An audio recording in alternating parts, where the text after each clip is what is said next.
الحمد لله الذي فضل سيدنا ومولانا محمدا على العالمين جميعا وأقامه يوم القيامة للمذنبين المتلبسين الخطائين الهالكين شفيعا فصلى الله تعالى وسلم وبارك عليه وعلى كل من هو محبوب ومرضي لديه صلاة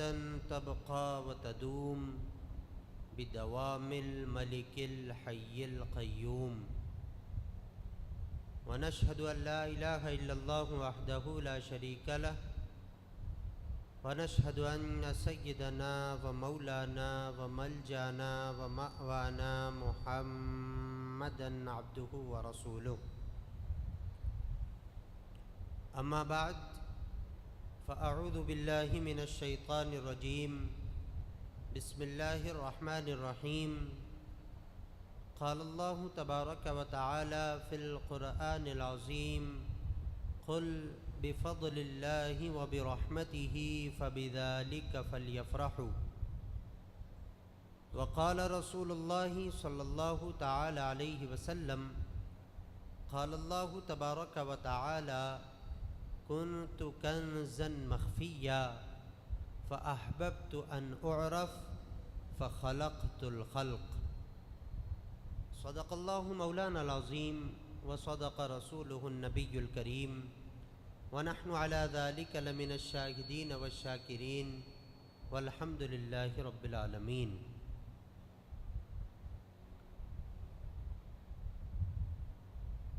حاضرین محفل، آئیے سب سے پہلے معمولات اہل سنت کے مطابق حضور رحمت عالم نور مجسم شفیع معظم صلی اللہ تعالی علیہ وسلم کی بارگاہ میں ہدیہ درود پیش کریں. پڑھیں: اللہم صلی علی سیدنا مولانا محمد معدن الجود والکرم وآلہ بارک وسلم صلاۃ وسلاما علیک یا رسول اللہ یا حبیب اللہ صلی اللہ تعالی علیہ وسلم. بڑے ہی خوش نصیب ہیں ہم اور آپ کہ اللہ کے محبوب صلی اللہ تعالی علیہ وسلم کی یاد منانے کے لیے یہاں پر جمع ہوئے ہیں. اور قابل مبارکباد ہے انتظامیہ اور اس کے اراکین کہ جنہوں نے مصطفیٰ کریم علیہ الصلاۃ والتسلیم کے میلاد کے موقع پر یہ بہترین انتظام کیا ہے. مولا تبارک و تعالی کی بارگاہ میں دعا ہے کہ اللہ پاک ہم سب کا یہاں پر حاضر ہونا قبول فرمائے اور ان محفلوں کو کرنے میں جو کوئی بھی جس طرح سے دامے درمے قدمے سخنے جس طرح سے بھی حصہ لے رہا ہے، مولا تبارک و تعالی ان کے بازوؤں میں اور قوت عطا فرمائے. اور جیسا کہ حافظ فاروق صاحب قبلہ نے بتایا کہ یہ سب کچھ انجمن کے صدر جناب شعیب لالا صاحب کی کوششوں اور کاوشوں سے ہو رہا ہے. مولا تبارک و تعالی ان کو بھی حاسدوں کے حسد سے محفوظ فرمائے. ہم اللہ کے محبوب صلی اللہ تعالی علیہ وسلم کی اس بابرکت محفل میں حاضر ہیں. وہ مصطفیٰ کریم علیہ الصلاۃ والتسلیم جن کے بارے میں امام اہل سنت مجدد دین و ملت الشاہ امام احمد رضا خان فاضل بریلوی علیہ الرحمت والرضوان ارشاد فرماتے ہیں کہ جب وہ جان راحت کان رافت پیدا ہوا، اپنے سر کو سجدے میں رکھا اور ربی حبلی امتی فرمایا. جب قبر شریف میں اتارا گیا، لبے جاں بخش کو جنبش تھی، بعض صحابہ نے کان لگا کر سنا، امتی امتی فرماتے تھے۔ قیامت کا دن کہ بڑا ہی عجب سختی کا دن ہوگا، تانبے کی زمین، سائے کا پتہ نہیں، حساب کا دغدغہ، ملک قہار کا سامنا، مجرمان بے یار، دام آفت کے گرفتار، جدھر جائیں گے سوا نفسی نفسی اذهبوا الی غیری کے کوئی جواب نہ پائیں گے۔ اس دن یہی غم گسار کام آئے گا، قفل شفاعت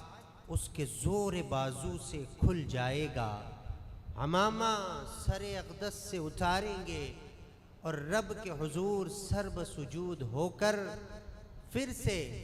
ربی حبلی امتی فرمائیں گے۔ آئیے اسی محبوب مکرم صلی اللہ تعالی علیہ وسلم کی بارگاہ میں ایک مرتبہ اور درود پاک پڑھیں۔ اللہم صلی علی سیدنا و مولانا محمد معدن الجود والکرم وآلہ بارک وسلم صلاة و سلاما علیک یا رسول اللہ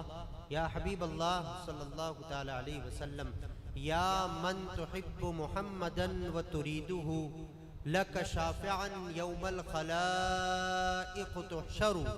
فصل علیہ وآلہ فلربما تہضا بسقیا من یدیہ وتسفر۔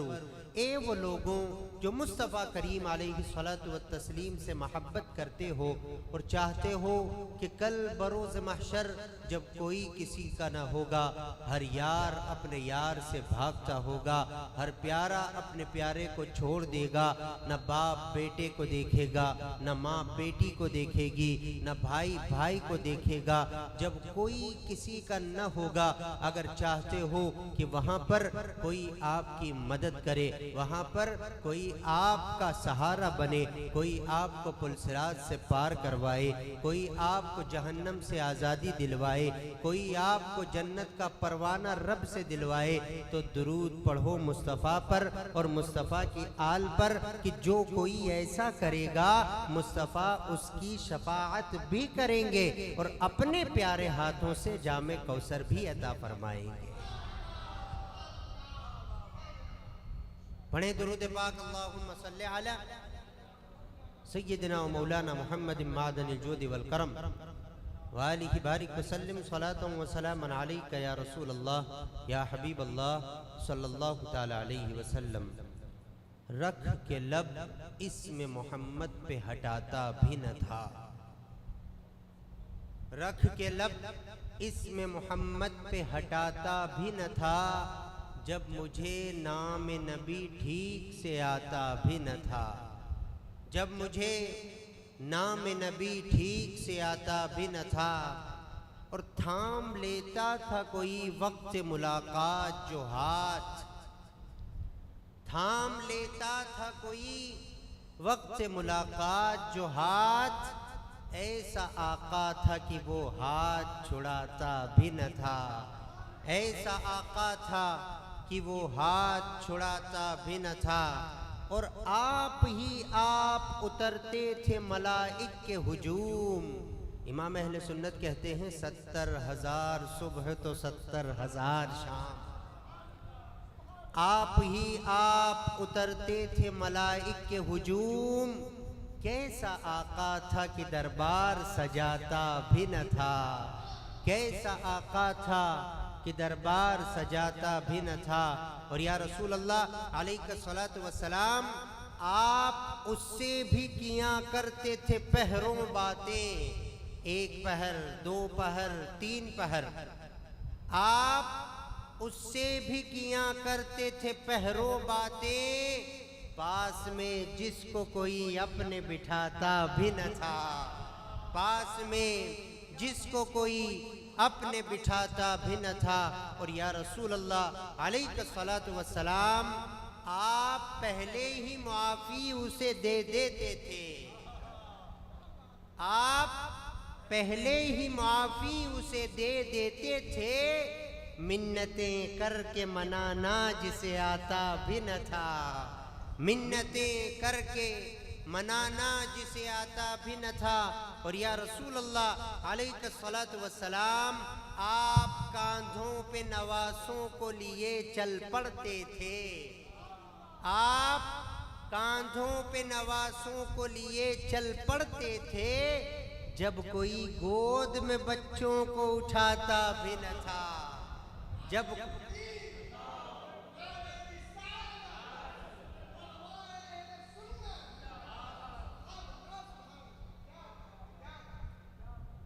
اللہ کے محبوب صلی اللہ تعالی علیہ وسلم کے اس دنیا میں تشریف لانے سے قبل جس طرح کا ماحول تھا، ظلم، زیادتی، تشدد و بربریت، معاشرے میں غریبوں کا، کمزوروں کا، عورتوں کا کوئی مقام و مرتبہ نہ تھا، اور اس میں ان کی بہت ساری خرابیوں کے ساتھ میں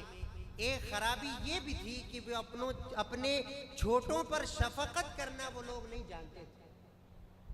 اس شعر میں شاعر نے جن حالات کی طرف اشارہ کیا کہ یا رسول اللہ آپ کاندھوں پہ نواسوں کو لیے چل پڑتے تھے، جب کوئی گود میں بچوں کو اٹھاتا بھی نہ تھا۔ اللہ کے محبوب صلی اللہ تعالی علیہ وسلم کی بارگاہ میں امام حسنین کریمین، امام حسن اور امام حسین جلوہ فرما تھے۔ مصطفیٰ کریم علیہ الصلوۃ والتسلیم کو جس طرح کے اپنے شہزادوں سے حد درجے کی محبت تھی، آپ کبھی امام حسن کو چومتے تھے، کبھی امام حسین کو چومتے تھے۔ ایک صحابی رسول اللہ کے محبوب صلی اللہ تعالی علیہ وسلم کی بارگاہ میں آئے اور آپ نے دیکھا کہ مصطفیٰ کبھی حسن کو چومتے ہیں، کبھی حسین کو چومتے ہیں، تو وہ صحابی رسول عرض کرنے لگے یا رسول اللہ علیہ الصلوۃ والسلام آپ ایسا کیوں کرتے ہیں؟ میرے تو 10 بچے ہیں، میں نے آج تک اپنے کسی بھی بچے کو نہیں چوما ہے۔ اللہ کے محبوب صلی اللہ تعالی علیہ وسلم مسکرانے لگے اور ارشاد فرمایا بچوں کو چومنا یہ تو اللہ کی طرف سے رحمت ہے جو اللہ نے بندے کے دل میں ڈالی ہے، اگر رب نے تمہارے دل سے رحمت کو کھینچ لیا ہے تو اس میں کیا کروں؟ اللہ کے محبوب صلی اللہ تعالی علیہ وسلم نے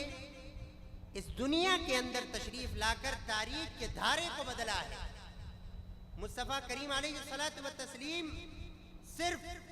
مسلمانوں کے لیے رحمت بن کر نہیں تشریف لائے، بلکہ قرآن میں اللہ نے کہا وَمَا أَرْسَلْنَاكَ إِلَّا رَحْمَةً لِّلْعَالَمِينَ، اے محبوب صلی اللہ تعالی علیہ وسلم ہم نے آپ کو رحمت للعالمین بنا کر بھیجا ہے۔ اگر اس نمباہیڑا کی سرزمین پر بیٹھ کر مسلمان اللہ کے محبوب کا میلاد منا رہے ہیں تو حق تو یہ ہے کہ صرف نمباہیڑا کے مسلمان یا صرف دنیا بھر کے مسلمان نہیں بلکہ پوری دنیا کے لوگوں پر یہ قرض ہے کہ وہ سب کے سب مصطفیٰ کریم علیہ الصلوۃ والتسلیم کا میلاد منائیں، کیونکہ مصطفیٰ صرف مسلمانوں کے لیے رحمت نہیں بلکہ عالمین کے لیے رحمت بن کر آئے ہیں۔ اللہ کے محبوب صلی اللہ تعالی علیہ وسلم عالمین کے لیے رحمت بن کر تشریف لائے ہیں۔ اور قرآن کریم کی آیت کریمہ میں نے خطبہ مسنونہ کے بعد تلاوت کرنے کا شرف حاصل کیا۔ اللہ پاک ارشاد فرماتا ہے قُلْ بِفَضْلِ اللَّهِ وَبِرَحْمَتِهِ فَبِذَلِكَ فَلْيَفْرَحُوا، اے محبوب صلی اللہ تعالی علیہ وسلم آپ فرمائیے کہ جب تمہارے پاس اللہ کا فضل آئے، اللہ کی رحمت آئے تو تم خوش ہو جاؤ، یعنی خوشیاں مناؤ۔ اللہ تبارک و تعالی نے اگر ہم اپنی زندگی کو دیکھیں، اپنے قرب و جوار کا مشاہدہ کریں تو ہمیں پتہ چلے گا کہ رب تبارک و تعالی نے ہمیں بے شمار نعمتوں سے نوازا ہے۔ اللہ تبارک و تعالی نے ہمیں چلنے کے لیے قدم عطا فرمائے، یہ رب کی نعمت ہے۔ رب تبارک و تعالی نے ہمیں دیکھنے کے لیے آنکھیں دی، یہ رب کی نعمت ہے۔ اللہ نے ہمیں کان عطا فرمائے، سننے کے لیے اللہ کی نعمت ہے۔ لیکن مسلمانوں، رب تبارک و تعالی نے جو اپنی سب سے بڑی نعمت اور سب سے بڑا فضل ہمیں عطا فرمایا ہے وہ اللہ کے محبوب صلی اللہ تعالی علیہ وسلم کی ذات گرامی ہے۔ سب سے بڑی نعمت اور سب سے بڑا جو فضل ہے وہ مصطفیٰ کریم علیہ الصلوۃ والتسلیم کے ذات گرامی ہے۔ اور اس کا پتہ کس طرح سے چلتا ہے؟ رب تبارک و تعالیٰ کا قرآن اٹھا کر دیکھو کہ رب تبارک و تعالیٰ نے ہمیں آنکھ کی نعمت دی، لیکن رب نے کبھی یہ نہیں کہا کہ میں تمہیں آنکھ دیتا ہوں، تم پر احسان کر رہا ہوں۔ رب نے ہمیں کان دیے، لیکن رب نے اس کے ساتھ یہ نہیں کہا کہ میں نے تمہیں سننے کی طاقت دی، تم پر احسان کیا۔ رب نے ہمیں چلنے کے لیے قدم دیے، لیکن احسان نہیں جتایا۔ رب نے ہمیں صاف و شفاف پینے کے لیے پانی عطا کیا، لیکن رب نے کبھی اس کا احسان نہیں جتایا۔ غرض کے رب تبارک و تعالی نے ہمیں دنیا اور جہان کی نعمتوں سے سرفراز کیا، لیکن رب نے کبھی کسی بھی چیز کا احسان نہیں جتایا۔ اللہ کے محبوب صلی اللہ تعالی علیہ وسلم ان ساری نعمتوں میں رب کی سب سے بڑی نعمت اور سارے فضل میں رب کا سب سے بڑا فضل اس طرح سے ہے کہ رب ساری نعمتیں دے کر کبھی احسان نہیں جتاتا، لیکن اپنا محبوب نبی جب رب ہمیں عطا فرماتا ہے تو قرآن میں رب اپنے اسی محبوب کی زبانی اپنی امت سے کہلواتا ہے کہ اے محبوب اپنی امت سے فرماؤ لقد من اللہ علی المؤمنین اذ بعث فیہم رسولا، کہ اللہ نے اس امت پر، اس کائنات پر، اس عالم پر احسان کیا ہے کہ انہی میں سے اپنا محبوب بنا کر بھیجا ہے۔ وہ جو نہ تھے تو کچھ نہ تھا، وہ جو نہ ہو تو کچھ نہ ہو، جان ہے وہ جہان کی اور جان ہے تو جہان ہے۔ اللہ کے محبوب صلی اللہ تعالی علیہ وسلم کا میلاد ہم اس وجہ سے مناتے ہیں کہ رب نے نعمتیں تو بہت عطا فرمائی ہے، رب کا فضل تو بہت آیا ہے، لیکن مصطفیٰ کی شکل میں رب کا سب سے بڑا فضل ہمارے پاس میں آیا ہے۔ اس وجہ سے ہم مصطفیٰ کریم علیہ الصلوۃ والتسلیم کا میلاد مناتے ہیں، اور کیوں نہ منائیں، کیونکہ مصطفیٰ کے صدقے میں ہی ہمیں سب کچھ ملا ہے۔ ہم جو کچھ دیکھ رہے ہیں، جو کچھ ہماری نگاہوں کے سامنے ہے، وہ سب، اور جس کے بارے میں سائنس اپنی اٹکلوں کے ساتھ میں، اپنے اندازوں کے ساتھ میں، یا جتنا علم رب نے اسے دیا ہے اس علم کے ذریعے سے، اپنی مشینریز کے ذریعے سے سائنس جتنا دیکھتا ہے اور اس کو دیکھ کر ہمیں بتاتا ہے، اس کے علاوہ جتنی بھی چیزیں ہمارے مشاہدات میں ہیں، یہ چاند، یہ سورج، یہ زمین و آسمان، یہ پہاڑ، یہ چرند و پرند، یہ الگ الگ طرح کی اللہ کی مخلوق، الگ الگ طرح کے پیڑ پودے، یہ ساری چیزیں جو ہماری نگاہوں کے سامنے ہوتی ہے، ہم کہتے ہیں کہ رب تبارک و تعالی نے یہ سب کا سب مصطفیٰ کے صدقے میں ہمیں عطا فرمایا ہے۔ آئیے سمجھتے ہیں کہ یہ سب رب نے مصطفیٰ کے صدقے میں کس طرح سے عطا فرمایا ہے۔ ایک وقت وہ تھا جب وقت کی اکائیاں بھی موجود نہ تھی، کچھ بھی نہ تھا، صرف رب کے سوا رب تھا، رب کے علاوہ کچھ بھی نہ تھا، کیونکہ رب کی ذات واجب الوجود ہے، رب کا رہنا واجب ہے ہر وقت اور وقت سے پہلے بھی، کیونکہ وقت بھی رب تبارک و تعالی نے پیدا فرمایا ہے۔ جب کچھ بھی نہ تھا، رب کے سوا کچھ نہ تھا، رب وہ ہے جو کمال والا ہے، رب حسن و جمال والا ہے، رب خوبیوں والا ہے، لیکن کوئی رب کے جمال کو دیکھنے والا نہ تھا، کوئی رب کے کمال کو دیکھنے والا نہ تھا، کوئی رب کے جمال، حسن و جمال کو دیکھنے والا نہ تھا۔ رب وہ ہے جس کی عبادت کی جاتی ہے، لیکن کوئی رب کی عبادت کرنے والا نہ تھا۔ رب وہ ہے جس کی بڑائی بیان کی جاتی ہے، لیکن کوئی رب کی بڑائی بیان کرنے والا نہ تھا۔ حدیث قدسی میں رب تبارک و تعالی نے ارشاد فرمایا، اللہ کے محبوب ارشاد فرماتے ہیں، کنت کنزا مخفیا فاحببت ان اعرف فخلقت الخلق۔ اللہ پاک ارشاد فرماتا ہے، میں ایک چھپا ہوا خزانہ تھا، میں نے چاہا کہ مجھے جانا جائے، میں نے چاہا کہ مجھے پہچانا جائے، میں نے چاہا کہ میری عبادت کی جائے، میں نے چاہا کہ کوئی میرے حسن و جمال کو دیکھے، میں نے چاہا کہ کوئی میرے خوبی اور کمال کو دیکھے، میں نے چاہا کہ کوئی میری پرستش کرے۔ میں نے مخلوق کو پیدا کرنے کا ارادہ فرمایا، اور رب نے مخلوق کو پیدا کرنے کا ارادہ فرمایا، اور سب سے پہلے رب نے جس کو پیدا کیا وہ ہمارے آقا کا نور مبارک تھا، جس کو رب نے سب سے پہلے پیدا فرمایا، کیونکہ رب چاہتا تھا کہ میری کوئی عبادت کرے، اس نے مصطفیٰ کے نور مبارک کو پیدا فرمایا۔ مصطفیٰ سے زیادہ رب کی عبادت کرنے والا کوئی نہیں، حتیٰ کہ مصطفیٰ رب کی اتنی عبادت کرے کہ رب قرآن اتارے، یا ایھا المزمل قم اللیل الا قلیلا، اے چادر اوڑھنے والے کم قیام کیا کرو. آپ کے پیروں میں ورم آ جاتا تھا. مصطفیٰ کریم علیہ الصلوۃ والتسلیم سے زیادہ رب کی حمد بیان کرنے والا کوئی نہیں, رب کی بڑائی بیان کرنے والا کوئی نہیں, رب کی پرستش کرنے والا کوئی نہیں. تو الغرض رب تبارک و تعالی اپنے ربوبیت کا اظہار کرنا چاہتا تھا, اپنی عبادت کروانا چاہتا تھا, تو اس نے نور مصطفیٰ کو پیدا فرما دیا. اب یہ جو زمین و آسمان ہم دیکھتے ہیں, یہ چاند سورج ہم دیکھتے ہیں, یہ چرند و پرند ہم دیکھتے ہیں, یہ سارے ستارے ہم دیکھتے ہیں, اور الگ الگ پلانٹ جن کے بارے میں ہم سنتے ہیں, رب اپنی ربوبیت کا اظہار کرنا چاہتا تھا, مصطفیٰ کو پیدا فرما دیا. پھر یہ چاند سورج بنانے کی کیا ضرورت تھی, پھر زمین و آسمان بنانے کی کیا ضرورت تھی, پھر ستاروں کی کہکشاں سجا کر اس آسمان کو جگمگانے کی کیا ضرورت تھی. تو سنی مسلمانوں, نمباہیڑا کے غیرت مند مسلمانوں, اپنے دل پر ہاتھ رکھو اور اپنے دل سے پوچھو کہ رب نے اپنی ربوبیت کے اظہار کے لیے اس کائنات کو جب بنا لیا تو پھر یہ سب کچھ کیوں پیدا فرمایا. تو ایک عاشق کا دل پکار کر کہے گا کہ رب نے اپنے لیے مصطفیٰ کو بنایا اور مصطفیٰ کے لیے سارے جہاں کو بنایا.